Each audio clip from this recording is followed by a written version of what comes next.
జగత్ పునాది వేయబడక ముందే క్రీస్తులో మనం చూశారంట. అంటే ఆయన భూమిని స్థాపించక ముందే, భూమిని సృష్టించక ముందే ఆయన ఒక ప్లానింగ్ కలిగి ఉన్నాడు.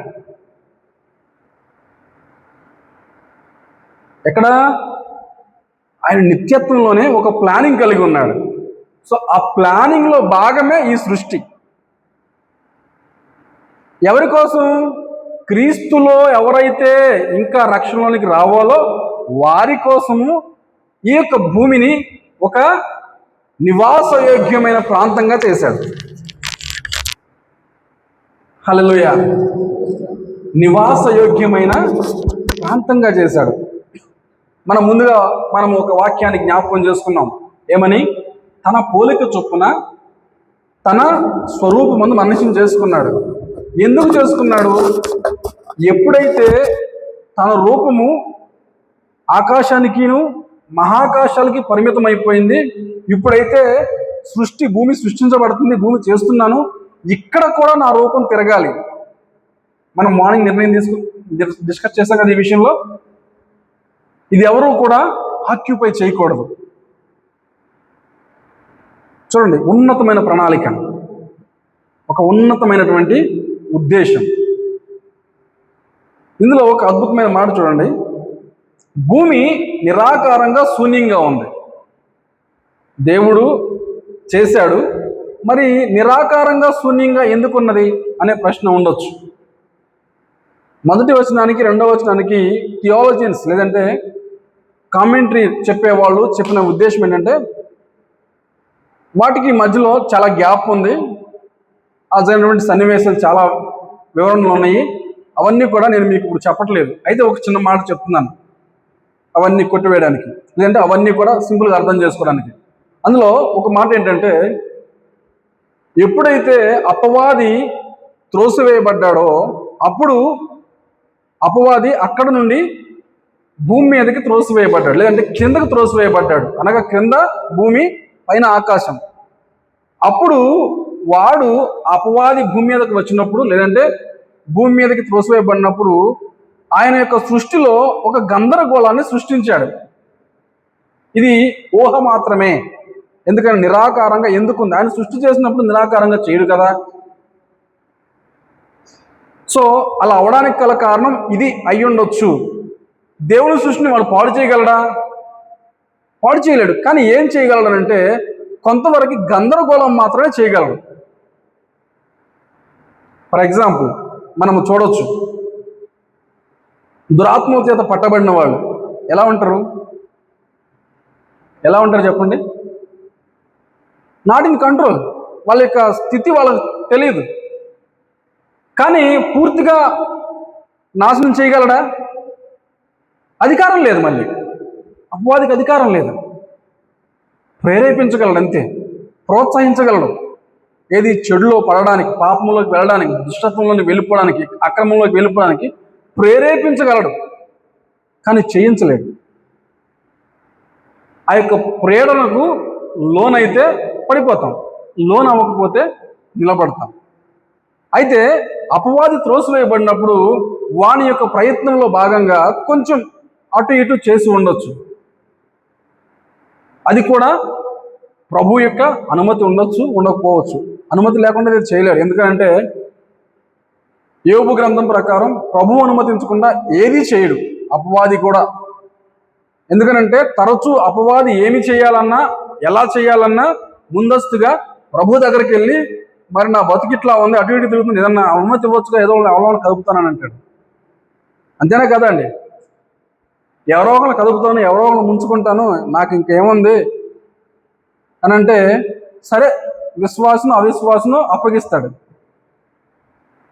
అప్పుడు ఏమైంది? అయితే దేవుని పట్టుకుంటారు, లేదా దేవుని విడిచిపోతారు. భక్తిలో ఉన్నారనుకో, కొంచెం నమ్మకంగా దేవునిలో, ప్రభు ఎందుకు అనుమతించాడులేండి, ధైర్యంగా ఉంటాం అని విశ్వాసంతో బ్రతుకుతారు. అవిశ్వాసంలో సగంలో విశ్వాసం, సగం అవిశ్వాసంలో ఉన్నారనుకోండి, దేవుడు మమ్మల్ని బాగు చేశాడు, కొంచెం ఏదో ముందు నమ్మకంగా వచ్చాము, ఏంది ఇంత సమస్య వచ్చింది, ఇంత ఇబ్బంది వచ్చింది, ఇలాగా మాకు దేవుడు అప్పగించింది, ఇలాంటి అయితే మాకెందుకు అని చెప్పి వదిలిపెట్టిపోయే వాళ్ళు ఉన్నారు. అంటే ప్రభు అనుమతి లేకుండా అయితే దేవుడు ఏమీ చేయడు, అది అపవాది ఏమీ చేయలేడు అని చెప్పడానికి ఈ ఉదాహరణ మీకు ముందుంచాను. అది కూడా ఎందుకు మనం ఈ ఆలోచన చేసామంటే, భూమి నిరాకారంగా ఎందుకు ఉంది అని అనడానికి ఈ యొక్క ఉదాహరణ మేము ముందుంచాను.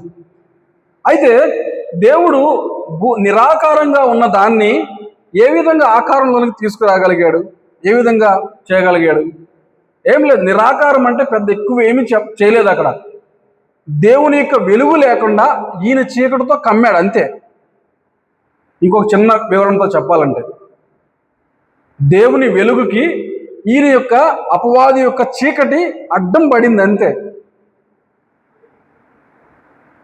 అపవాది తన యొక్క అపవిత్రతతోనూ ఎలాగైనా ఈ భూమి అంతా నేనే ఏలుబడి చేయాలను కానీ ఏదో ఒక విధంగా తన యొక్క మహిమతో, అపవాది యొక్క మహిమతో, అవునా, అపవాదికి కూడా బలం ఉంది, మహిమ ఉంది, కానీ దేవుణ్ణి మించినది అయితే కాదు. అది మధ్యలో ఉంచుకోవాలి. కాకపోతే తన మహిమతో అంతవరకు కప్పగలిగాడు. అయితే కింద వచనం చూడండి, ఎందుకు ఆ మాట కూడా చెప్పగలిగారంటే, చీకటి అగాధ జలము పైన, ఆ మాట జ్ఞాపకం చేసుకోవాలి. గందరగోళంగా, శూన్యంగా, అంటే నిరాకారంగా ఏం చేశాడు? చీకటిని కమ్మనిచ్చాడు. తన చీకటి, ఏది అపవాది యొక్క చీకటిని జలముల పైన కమ్మేశాడు. ఆ యొక్క భూమిని కమ్మేశాడు. జలములు అంటే సమస్తము, భూమి, సృష్టి, ఆ యొక్క సముద్రాలు మొత్తం అంతటి పైన కమ్మేశాడు. అంటే ఇంకా నువ్వు భూమి మీదకి నీ వెలుగు రానివ్వద్దు, ఇది నాది అని ట్రై చేసినట్టున్నాడు. మన జీవితాల్లో కూడా అనేక మార్లు, అనేక సందర్భాల్లో అపవాది కమ్మబడినప్పుడు, చీకటి మన హృదయాల్లోకి వచ్చినప్పుడు మనము దేవుణ్ణి రానియం దగ్గరకి, దేవుని వాక్యాన్ని కూడా రానియం. ఎందుకని? వస్తే అది విడిచిపెట్టాలి చీకటి. దేవుని వెలుగు వచ్చిందనుకోండి, చీకటి మనకు రాదు. చీకటి పారిపోద్ది, పాపం పారిపోద్ది, కీడు పారిపోద్ది, అపవిత్రత పారిపోద్ది. అందుకని కొంతకాలం ఉండనేలే ప్రభువా, ఇట్లా వదిలే, నువ్వు రావట్లే అంటుంటాం ఒకసారి. అప్పుడు ప్రభు సరే నీ పని ఎట్లా ఉందా అని ఒకసారి కొంచెం ఎక్కువ అనుమతిస్తాడు అపవాదికి. అప్పుడు నేలకు అంటుకుంటాం, బాబో నువ్వేరా అంటాం. ఆయన రావద్దనంటే వచ్చేటువంటి వాడు కానే కాదు. కావాలంటేనే వస్తాడు, కావాలంటేనే సాయం చేస్తాడు. వద్దన్న వాళ్ళకి ఎందుకంటే దానికి ఏమైనా ఇంకా పని లేదంటారా? ఆలోచించేయాలి మనమే. హల్లెలూయా. అంటే వివరణ మీకు ఎందుకు చెప్తున్నానంటే, చీకటి అగాధ జలము పైన కమ్మి ఉందంటే ఆ చీకటితో భూమిని కమ్మేయాలని ప్రయత్నం చేసినట్లుగా మనకు చాలా స్పష్టంగా అర్థమైంది. అయితే దేవుని ఆత్మ జలములపైన అల్లాడుచుండెను అని ఉంది. ఎలా? సరే, ఈ చీకటిని ఏ విధంగానైనా ఎవరు పారదోలగలరు చెప్పండి? అపవాది పైన అధికారం కలిగిన వాళ్ళు ఎవరు? దేవుడు. వెంటనే అప్పుడు చెప్పాడు ఏమని? వెలుగు కలుగుగాక అన్నాడు. అపవాదిని తన్నలేదు, తరమలేదు, కొట్టలేదు. ఫస్ట్ ఆఫ్ ఆల్ స్టేట్మెంట్ గుర్తుంచుకోండి. ఆయన ఏమనలేదు, ఒకటే చెప్పాడు, వెలుగు కలుగుగాక. హల్లెలూయా. మనము మన జీవితంలో అలాంటి అంధకార పరిస్థితులు లేదంటే బాధాకరమైన పరిస్థితులు, చీకటి పరిస్థితులు ఏర్పడినప్పుడు మనము మన నోటితో ప్రొనౌన్స్ చేయాలి, అంటే ప్రొక్లైమ్ చేయాలి దేవుని వాక్యాన్ని. ప్రభువా, ఈ చీకటి యేసు నామంలో పోవునుగాక, లేదంటే ఈ సమాధానము సంతోషము నా హృదయంలో కలుగునుగాక, ఈ యొక్క చీకటి నా కుటుంబం నుంచి వెళ్ళగొట్టబడునుగాక. ఈ ప్రొక్లమేషన్ అనేటువంటి స్టేట్మెంట్ గురించి డెరెక్ ప్రిన్స్ గారు బాగా రాశారు. ఆయన రాస్తూ ప్రతి మాటను మన నోటితో పలికిన దాన్ని బట్టే ప్రభు కార్యం చేస్తాడు. హల్లెలూయా. ప్రభువు కూడా నోటి మాటతోనే సమస్తాన్ని చేశాడు. ఆయన వెలుగు కలుగుగాక అనగానే వెలుగు వచ్చింది, కానీ చీకటి ఇంకా ప్రయత్నం చేస్తుంది తన చీకటితో కమ్మాలని. అప్పుడు ప్రభు చెప్పిన మాట, వెలుగు చీకటి వేరుపరచబడుగాక అన్నాడు. అవునా కదా? చూడండి, చక్కగా ఉంటుంది. దేవుడు వెలుగు కమ్మని పలుకగా వెలుగు కలిగింది. మనము మన జీవితంలో దేవుని వాక్యాన్ని ఆ విధంగా మనము ఉచ్చరించాలి. ఏ సందర్భమైనా, ఏ విషయమైనా, ఏ ఉద్దేశమైనా ప్రభు నామము నిమిత్తము, ప్రభు కార్యము నిమిత్తము మనము పలికినప్పుడు అది మన జీవితంలో ప్రభు జరగనిస్తాడు. హల్లెలూయా. మన జీవితంలో ప్రభు జరగనిస్తాడు. అంత మాత్రమే కాదు, ఇక్కడ ప్రభు పలికినప్పుడు వెలుగు కలిగింది. అయితే ప్రభు చూసినాడు, ఇది వెలుగు మంచిది. ఏమంట? వెలుగు మంచిది. నీకు కూడా, నాకు కూడా, ఎవరికైనా సరే మన జీవితాల్లో వెలుగును రానంత వరకు కూడా చీకటే బాగుందేమో అనిపిస్తుంది. చాలా సంతోషం అనిపిస్తుంది, చాలా అద్భుతంగా అనిపిస్తుంది. ఎందుకనంటే శారీరకంగాను భౌతికంగాను మన జీవితంలో జరిగేటువంటి అందరూ కూడా అనుకూలంగా అనిపిస్తారు. కానీ నిజమైన వెలుగు వచ్చినప్పుడు చీకటి యొక్క ప్రతిరూపం ఏంటో అర్థమైపోద్ది. అబ్బా, ఇంతటి దుష్టత్వంలోను, పాపంలోను, చెడులోను మనం బ్రతుకుతున్నామా? అప్పుడు వెంటనే నిజంగానే వెలుగు కలగటమే మంచిది అని మన నోటితో మనం ఒప్పుకుంటాం. దేవుని మాటకు విధేయత చూపగలుగుతాం. హల్లెలూయా. కాబట్టి ఇంకా మనం ముందుకెళ్దాం. నేను షార్ట్గా ముందుకెళ్తా ఉన్నాను. ముందుకు చూద్దాం.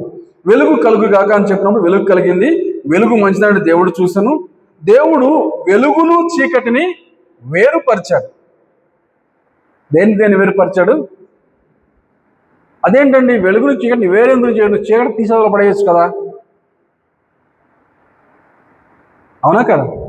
ఒక వ్యక్తిలో అడిగాడు, ఇప్పుడు పాపమే లేకుండా చేస్తే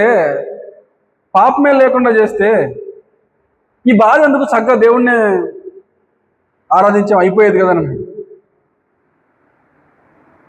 మరి పాపమే లేకుండా చేస్తే నువ్వేంటో నీకు తెలియదు కదా. మనం రోబోలు అవుతాం, ఆయన మాస్టర్ అవుతాడు. దాని ఏమంటారు? తోలుబొమ్మలు అన్నట్టు ఉంటుంది.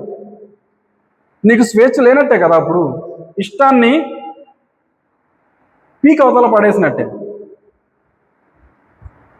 హల్లెలూయా.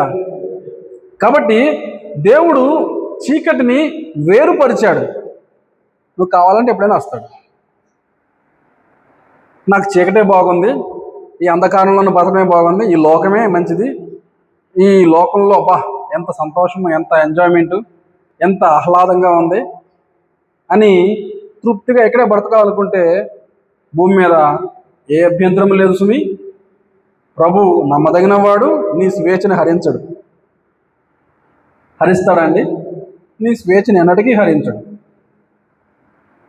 కానీ ఆయన ఎదుట నిలబడతాం చూడండి, ఏంటి అని ప్రశ్నించేప్పుడు అప్పుడు సమాధానం చెప్పలేం. ఏమని అడుగుతాడు? నీ ఎదుటిగా వెలుగు ఉంచాను కదా, మరి ఏం చేసావనంటే, అయ్యయ్యో ఆ వెలుగులో ఉన్నటువంటి స్వేచ్ఛ నాకు తెలియదు, ఈ చీకట్లో స్వేచ్ఛే బాగుందనుకున్నాను, ఈ యొక్క పాపపు బ్రతికే బాగుందనుకున్నాను, లోకమే అందంగా ఉందనుకున్నాను, ఈ యొక్క అందచందాలు చూసినప్పుడు లోకంలో ఉన్నటువంటి మహాభవనాలు, పట్టణాలు, వాటి యొక్క రమ్యత, వాటి యొక్క గొప్పతనము, ఇవి చూసినప్పుడే నాకు చాలా ఆహ్లాదకరంగా అనిపించింది. కానీ నేను ఆ బంగారు వీధులను మిస్ అయిపోయానని అసలు ఇప్పుడు తెలిసింది నాయన అని అంటే ఆయన మాత్రం ఏం చేయలేడు. ఉన్నాయని చెప్పాను కదా, చెప్పకపోతే నిజమే నేను చెప్పలేక తప్పు నాదే అని ప్రభు అనుకోవచ్చు. ఏమని చెప్పాడు ప్రభు? ఇదిగో బంగారు వీధులు ఉన్నాయి, ఆయనే మనకు వెలుగై ప్రకాశించబోతున్నాడు, సింహాసనం మీద ఆయనే ఉంటాడు, ఆ వెలుగులో మనకందరము కూడా స్వేచ్ఛగా ఆయన ఆరాధించగలుగుతాం. తెల్లటి వస్త్రం ఇవ్వబడుతుంది కొంతమందికి, కొంతమందికి ఏమో నీతి కిరీటం ఇవ్వబడుతుంది, కొంతమందికి జీవ కిరీటం ఇవ్వబడుతుంది, కొంతమందికి మహిమ కిరీటం ఇవ్వబడుతుంది, వారి వారి పనును బట్టి వారికి ప్రతిఫలం ఇవ్వబడుతుంది. ఎవరు నమ్మకంగా అంతం వరకు సహించుతారో వాళ్ళు రక్షించబడతారు. ఇవన్నీ మీకు చెప్పాను కదా, చెప్పకపోతే నాది తప్పు, కానీ చెప్పిన తర్వాత కూడా వినకపోతే ఎవరిది? నాదేం తప్పు కాదు కదా అని అంటాడు ప్రభు. అంతేనే కదా?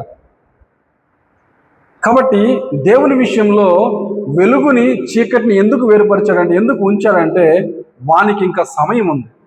అవునా కదా? యేసుక్రీస్తు వారు భూమి మీదకి వచ్చినప్పుడు అక్కడ సేనాదయం పట్టిన వ్యక్తి చెప్పిన మాట ఏంటి? సర్వోన్నతమైన దేవుని కుమారుడా, నాతో మీకేం పని? ఇంకేమైంది? నా సమయం ఇంకా సమయం రాకముందే వచ్చేసేవేంటి అంటే ఆయనకు ఒక సమయం ఉంది, ఆ సమయం వరకు ఆ శాఖను ఉంచుతాడు. ఆ సమయం వరకు కూడా వానికి ఒక అవకాశం ఉంది. కానీ ప్రకటన గ్రంథంలో రాయబడిన రీతిగా ఆయన గొలుసులతో కట్టబడి ఆ యొక్క బాటమ్లెస్ పిట్ అంటే అగాధంలో త్రోసివేయబడి వరకు వానికి అవకాశం ఉంది. బ్రతికేందుకు, మారు మనసు పొందేందుకు కాదు. ఎవరికి? అపవాదికి మారు మనసు పొందేందుకు కాదు అవకాశం, కానీ మనిషికి మాత్రం మారు మనసు పొందేందుకు అవకాశం ఉంది. చూడండి ఎంత అవకాశం ఇచ్చాడు. అప్పుడప్పుడు మధ్య మధ్యలో ఇలాగ కావాలి అంటే అపవాది వచ్చిపోతూ ఉంటాడు, అది మన ఇష్టానికే వదిలేస్తాడు. ఓకే, ముందుకు వెళ్దాం. చీకటిని వేరుపరిచాడు. కారణం అర్థమైంది ఎందుకు వేరుపరిచాడో? ఆయన అంతమొందించలేదు, వేరుపరిచాడు అంతే. ఎందుకని? మొదటి కారణం, దానికంటూ ఒక సమయాన్ని ప్రభు నిర్ణయించాడు. ఓకే, దానికంటూ అంటే ఆ చీకటికి, అపవాదికంటూ ఒక స్థలాన్ని నిర్ణయించాడు. సో ఆ సమయం వరకు, ఆ స్థలంకి వెళ్ళే వరకు కూడా అది ఉంటుంది. అందుకే మత్తయి సువార్తలో రాయబడిన మాట ఏంటంటే, నరకము ఎవరి కోసం అంట? అపవాది కోసం, వాని సైన్యం కోసం, మన కోసం కాదు. వాడేం చేస్తాడు? ఊరికే వెళ్లకుండా మనల్ని లాక్కి వెళ్తాడు అంతే. ఎవడు దొరుకుతాడా అని. ఇక్కడ చాలా స్పష్టంగా గమనించవలసిన విషయం ఏంటంటే, దేవుడు ఈ మొదటి అధ్యాయంలోనే ప్రకటన గ్రంథం వరకు వెళ్ళిపోయాను. అర్థమైందా? ఈ సృష్టిలో అంత ఉంది, ఇంకా చాలా ఉంటుంది, దీనిలో చాలా అద్భుతంగా ఉంటుంది. అందుకే ఈ ఒక్క అధ్యాయాన్ని అర్థం చేసుకుంటే దేవుని యొక్క దైవత్వము, ఆయన యొక్క ఉద్దేశము, ఆయన ప్రణాళిక, ఆయన నియమము, ఆయన యొక్క మహా గొప్ప కార్యము అంతా కూడా దీనిలోనే ఉంది. ఆయన పనిచేయడం ఆరంభించినప్పుడే సమయం స్టార్ట్ అయింది. అంటే ఇంకా మన సమయం ముగించబడబోతుంది, అపవాదికి కూడా సమయం ముగించబడబోతుంది, సృష్టికి కూడా సమయం ముగించబడబోతుంది. ప్రతి దానికి కూడా ఒక ముగింపుని ఆయన ఆరంభించినప్పుడే ఆయన ముగింపు చెప్పేశాడు, వాటి ముగింపు అంతా కూడా. కానీ నిత్యత్వంలో మాత్రం దేవుడు ఉన్నాడు. ఆయన ఎప్పటికీ కూడా మార్పు లేనివాడు, మారనివాడు, మొదటి నుంచి కడపటి వరకు ఉన్నవాడు, నిన్న నేడు రేపు ఏకరీతిగా ఉన్నవాడు. మార్పు చెంది మాయమయ్యి మట్టి అయిపోయి మసిలో కలిసిపోయాయి మాత్రం ఇవన్నీ.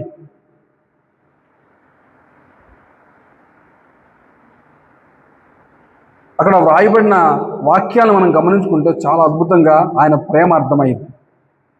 ఇంత ప్రణాళికలో ఆయన ఆయన ఆశించి కోరుకునే ఒకే ఒక ఉద్దేశం ఏంటంటే, ప్రసంగి గ్రంథం చివరి అధ్యాయం 12వ అధ్యాయంలో వ్రాయబడిన మాట, మానవ కోటికి ఏమి విధి అంట, చదవండి అది. 12వ అధ్యాయం చివరి భాగం.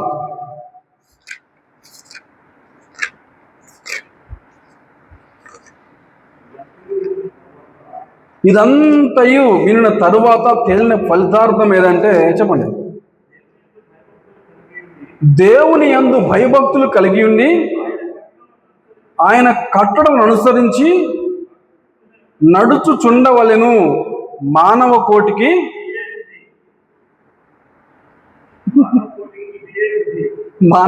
ఇదియే విధి. లెక్క ఓకే, అదంతా ఓకే. అసలు మానవ కోటిని దేవుడు ఉద్దేశించి నిర్ణయించి చేసిన కారణం ఏంటంటే, ఆయన యందు భయభక్తులు కలిగి ఉండాలి, ఆయన పైన నమ్మకం ఉంచాలి, ఆయన్ని విశ్వసించాలి, ఆయన పైన ఆధారపడాలి, ఆయనతోనే నడవాలి. ఆయన కాదని చేసి మనం ఏమీ సాధించలేం.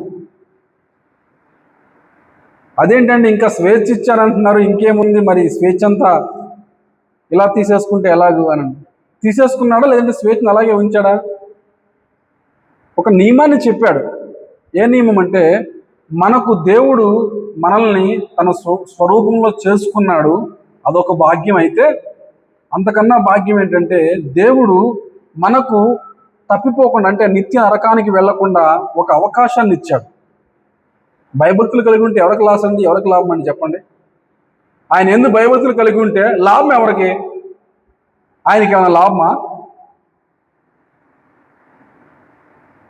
ఒక మాట ఆలోచించుకుంటే, మరి ఆయనకి లాభం లేనిది మనకు చెప్తే, మన లాభం కోసం చెప్తే అదేంటి అట్లా అంటాడు దేవుడు అని అంటే? అందుకనే ఆయన ఆలోచనకు, ఆయన జ్ఞానానికి మనము సమాధానం చెప్పలేం. ఒక మాట రాయబడి ఉంటుంది, ఆయనకు ఆలోచన ఇచ్చి మహాసభలో ఆయనకు ఆలోచన ఇవ్వగలిగే వాళ్ళు ఎవరైనా ఉన్నారా? మహాజ్ఞాని. ఆయనకి తెలుసు ఏది ఎప్పుడు జరుగుతుంది, ఎలా జరగాలి, ప్రణాళిక ఏంటి, ఉద్దేశం ఏంటి. మనం చేయవలసింది ఏంటంటే ఆయన వాక్యానికి లోబడి నడవగలగాలి. హల్లెలూయా. ఇంకా చీకటిని రాత్రిని వేరుపరచెను, దేవుడు వెలుగునకు పగలనియు చీకటికి రాత్రి అనియు పేరు పెట్టింది. ఎవరు దేనికి పేరు పెట్టారు ఇప్పుడు?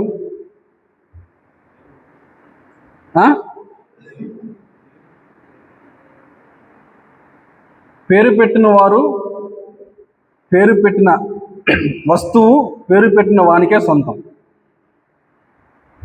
వెలుగు ఎవరి సొంతం? చీకటి కూడా మరి ఆయన ఆధీనంలో ఉంది. ఇప్పుడు మరి ఆయన సొంతమే. ఇప్పుడు ఆయన ఆధీనం దాటి ఏది పనిచేయలేదు. మరి ఆయనే పేరు పెట్టాడు. కానీ వ్యతిరేకంగా నేను వెళ్తానన్నప్పుడు అపవాదిని వదిలేశాడు. సరే, ఎంతవరకు వ్యతిరేకంగా వెళ్ళగలవో చూద్దాం. అదొక అంశము, దాని గురించి మనం తర్వాత ఆలోచన చేయొచ్చు.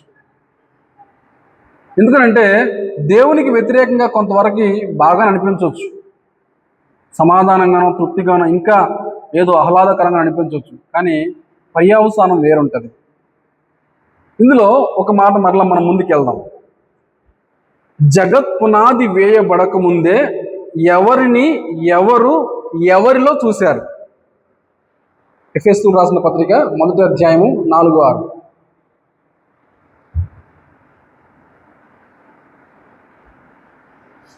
ఎఫెసీయులకు రాసిన పత్రిక 1వ అధ్యాయము,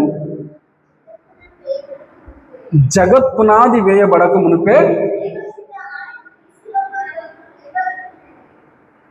ప్రేమ చేత ఆయన క్రీస్తులో మనలను ఏర్పరచుకున్నాం. ఇక్కడ పాయింట్ ఏంటంటే, ఈ సృష్టి అంతా కూడా ప్రభు చేయడానికి గల కారణము ఒక మానవుడే. దేవుడు తన నోటి మాటతో సమస్తాన్ని సృష్టించినప్పుడు, తన యొక్క పలుకుతో సమస్తాన్ని కలుగజేసినప్పుడు, అదే మాటతో ఒకే ఒక్క పలుకుతో చీకటి లేదంటే అపవాది నువ్వు అంతమవుగాక అనవచ్చు. నోటి మాటతోనే వచ్చినవాడు కదా, నోటి మాటతో అంతం అవ్వచ్చు. కానీ ప్రభు అలా ఉద్దేశించి ఉండలేదు. అది మనం యోబు జీవితంలో మనం చూడవచ్చు. అపవాది ఏ విధంగా ఓడించబడాలి అనుకున్నాడంటే, ఒక మానవుని వల్లనే ఓడించబడాలి అనుకున్నాడు. ఎందుకని చెప్పండి? మనం మార్నింగ్ అనుకున్నాం కదా, ఎందుకని? మనము ఆయన రూపం.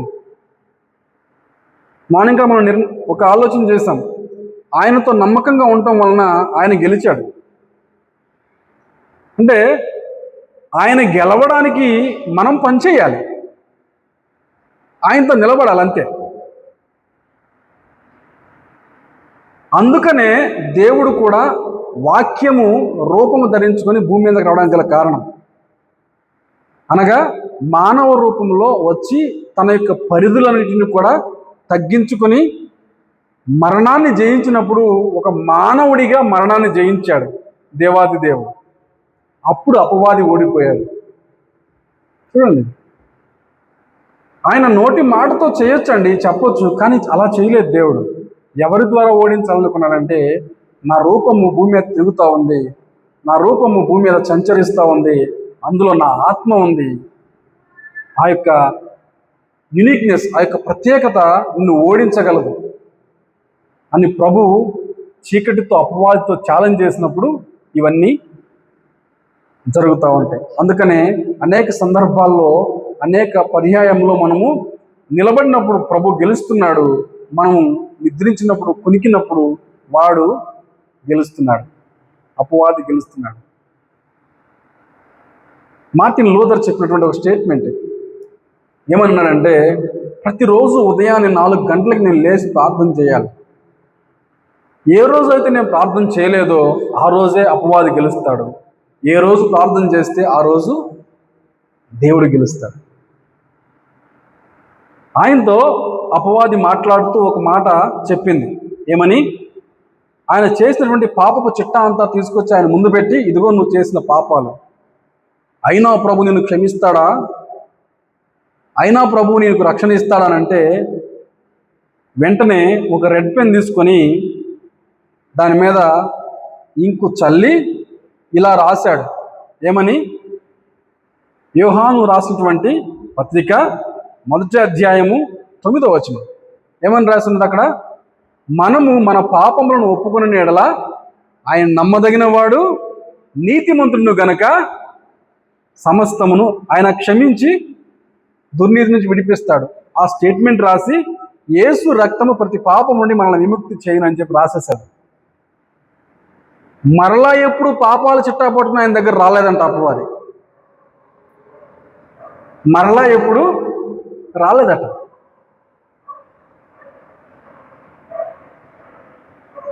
చూసారండి, మన మీదే ఆధారపడ్డాడు దేవుడు.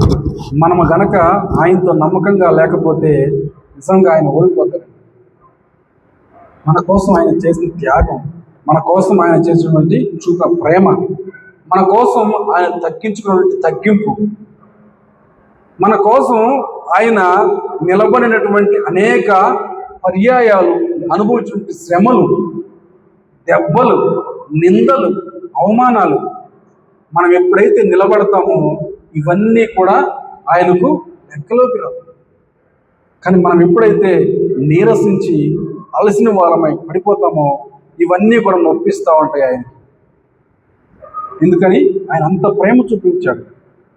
అవి నొప్పిస్తూ ఉంటాయి. అయ్యో వీని కోసం కదా, ఈ చిన్నోడి కోసం కదా, ఈ తల్లి కోసం కదా నేను నిలబడింది. ఈ తల్లి నిలబడితే నేను కార్యం జరిగించలేనా? నా పక్షాన ఉండకపోతే వాళ్ళు ఎలాగూ బ్రతుకుతారు? ప్రభు ఆ కోణంలో అనేక పర్యాయాలు బాధపడిన సందర్భాలు ఉన్నాయి. మరి మన జీవితంలో ప్రభు అలాగూ బాధపడినట్లుగా మనం ఏమన్నా ప్రవర్తించామా, ఆలోచన చేశామా? మనము ఆ విధంగా ప్రభుని బాధలోకి నడిపించామా అనేది మనమే ఆలోచించుకోవాలి. అపవాదిని గెలిపిస్తామో దేవుణ్ణి గెలిపిస్తామో అది మన చేతిలోనే ప్రభు పెట్టి ఉన్నాడు. ఈ వాక్యంలో మనం గమనించాలి. ఆదియందు దేవుడు భూమి ఆకాశం సృజించెను, భూమి నిరాకారముగాను శూన్యముగాను ఉండెను, చీకటి అగాధ జలముల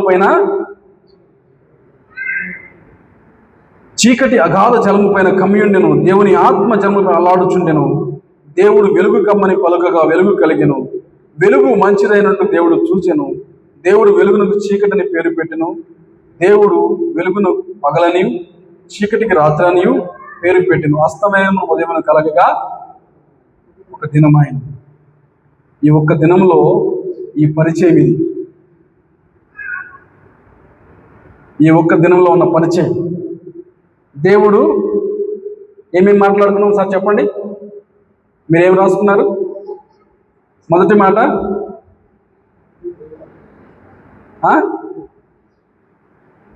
మనకు సృష్టి విశ్వం గురించి స్పష్టత ఇచ్చాడు, ఎటువంటి సందిగ్ధం లేదు. రెండవది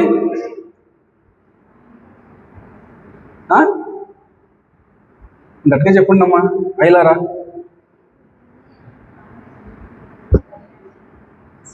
భూమిని ఆకాశాన్ని సృష్టించినప్పుడు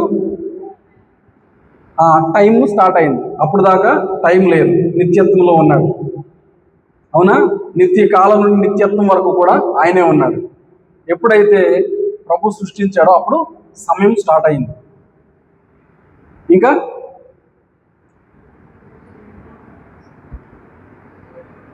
గట్టిగా చెప్పండి అమ్మా. సరే మీరే ఉంచుకోండి మీ దగ్గర. చాలా మంచిది. అయితే దేవుడు మొదటిగా మనకు తన యొక్క సృష్టి గురించినటువంటి ఎటువంటి సందేహం లేకుండా చేశాడు. రెండవది సమయము మనకు ఎప్పుడైతే సృష్టి ఆరంభించాడో అప్పుడు సమయం స్టార్ట్ అయింది. తర్వాత దేవుడు ప్రతి దాన్ని కూడా అంటే వెలుగు కమ్మని పలికినప్పుడు అపవాదిని నాశనం చేయలేదు, చీకటిని నాశనం చేయలేదు, వెలుగును సృష్టించాడు, తన వెలుగును ప్రకాశింపజేశాడు. అనగా చీకటి వెలుగుని అలాగే ఉంచాడు, చీకటిని నాశనం చేయలేదు. వెలుగుని పుట్టించి లేదంటే వెలుగుని కలుగజేసి వెలుగులోనికి మనల్ని రమ్మని పిలిచాడు. ఓకేనా? తర్వాత ప్రతి సందర్భంలో కూడా ప్రతి అవకాశం కూడా మనకే అవకాశం ఇచ్చాడు. ఏమని? నీకు చీకటి కావాలంటే చీకటిలో బతుకు, వెలుగు కావాలంటే వెలుగులో బతుకు. కానీ ఒకనొక సమయం ముందు గుర్తుంచుకో, ఆ సమయంలో నువ్వు నిలబడవలసి ఉంటుంది. ఓకే? ఇంకా తర్వాత దేవుడు చెప్పిన మాట ఏంటంటే, ఈ చీకటి వెలుగు ఏదైతే సృష్టించబడిందో అది దేవుని ఆధీనంలోనే ఉంది. ఆధీనం తప్పి ఏదీ లేదు. అది చీకటే కానీ, అపవాదే కానీ, సమస్త సృష్టే కానీ, వెలుగే కానీ ఆయన ఆధీనంలోనే ఉన్నాయి. ఆయన ఆధీనం దాటి ఏదీ లేదు. ఇంకా దేవుడు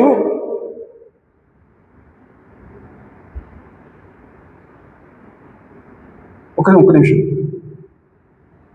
ఇక్కడ 4వ వచనం ఉంది. వెలుగు మంచిదని చూశాడు.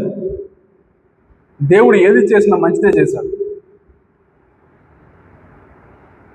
చెడ్డదాన్ని దేవుడు సృష్టించలేదు. కానీ ఎవరైతే నేను చెడుగా బ్రతుకుతాను అంటే మాత్రం సరే బ్రతికి చూడు తెలుస్తుంది అని వదిలేశాడు. అది అపవాది విషయంలో జరిగింది, మన విషయంలో కూడా ప్రభు చూస్తూ ఉన్నాడు. ఆ యొక్క అధ్యాయం మొత్తంలో ఆ 5 వచనాల్లో ఇవి పరిచయపు మాటలు. కాబట్టి మనం ఆలోచించవలసిన విషయం ఏంటంటే, దేవుడు సమస్తము సృష్టించినప్పుడు ఏదైనా కానీ మన విషయంలో, మన బ్రతుకుల విషయంలో, మన యొక్క రక్షణ విషయంలో, మన కుటుంబం విషయంలో, లేదంటే మన జీవితాల్లో ప్రభు వెలుగునే ఇస్తాడు, చీకటినియడు. రెండవది, ఆయన మన కొరకు ఏది చేసినా మంచే చేస్తాడు. ఇర్మియా గ్రంథంలో చెప్పండి రీతిగా ఏమని, రాబో కాలంలో నీకు క్షేమకరమే కానీ హానికరమ కావని చెప్పిన మాట మనం జ్ఞాపకం చేస్తూ దీనికి ఆపాదించుకుంటే అది మనకు అర్థమైంది. ఆయన ఎప్పుడూ కూడా అన్యాయం చేయవాడు కాదు. ఇంకా రోమిలకు రాసిన పత్రిక 8వ అధ్యాయంలో చెప్పండి మాట మనం దీనికి ఆపాదించుకుంటే, సమస్తము సమకూడి మేలు కొరకే జరిగించేవాడు కానీ కీడు చేసేవాడు అనే కాదు. కాబట్టి నిర్ణయం మనది. చీకటి కావాలా, వెలుగు కావాలా? లోకం కావాలా, పరలోకం కావాలా? దేవుడితో సహవాసం కావాలా, దయ్యంతో సహవాసం కావాలా? లేదంటే పాపంతో పొత్తు కావాలా, పరిశుద్ధతతో పొత్తు కావాలా? ప్రభు ఎప్పుడు కూడా ప్రతి దాన్ని కూడా సపరేట్గా చేసే చూపించాడు, క్లియర్గా. సో నిర్ణయం తీసుకోవాల్సింది మనమే. మన యొక్క హృదయాలనే ప్రభు విషయంలో స్థిరంగా ఉంచుకోవాలి.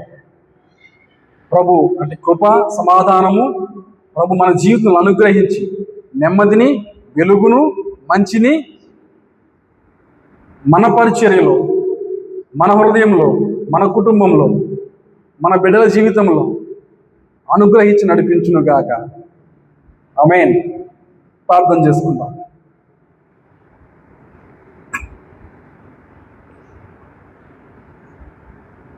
ప్రభువా, దయగలిగిన మా తండ్రి,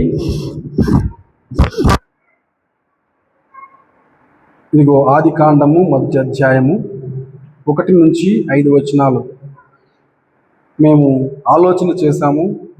అందులో మీ మంచితనము, మీ యొక్క ప్రణాళిక, మీ యొక్క ప్లానింగ్ మా పట్ల, సృష్టి పట్ల, ప్రభువా మీరు కలుగజేసిన వెలుగును గురించి, మా కొరకు మా జీవితాల్లో వెలుగు కలగాలని మీ వాక్యంలో మీరు చెప్పిన రీతిగా మీరు లోకమునకు వెలుగు, నేను వెలుగై ఉన్నాను అని చెప్పారు. కాబట్టి మీ వెలుగు మా జీవితంలో ఉండాలని, మీరు చేసిన ప్రతిదీ కూడా మంచిదే అని చెప్పారు.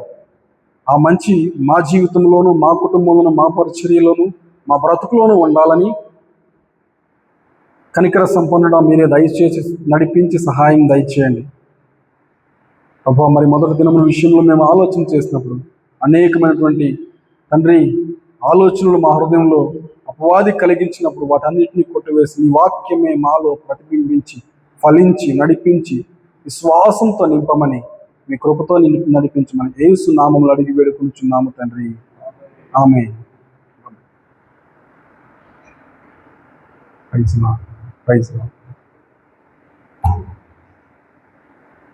రేపు ఎన్ని గంటలకి? మళ్ళీ 11 గంటలకు రావద్దు, 9 గంటలకే రండి.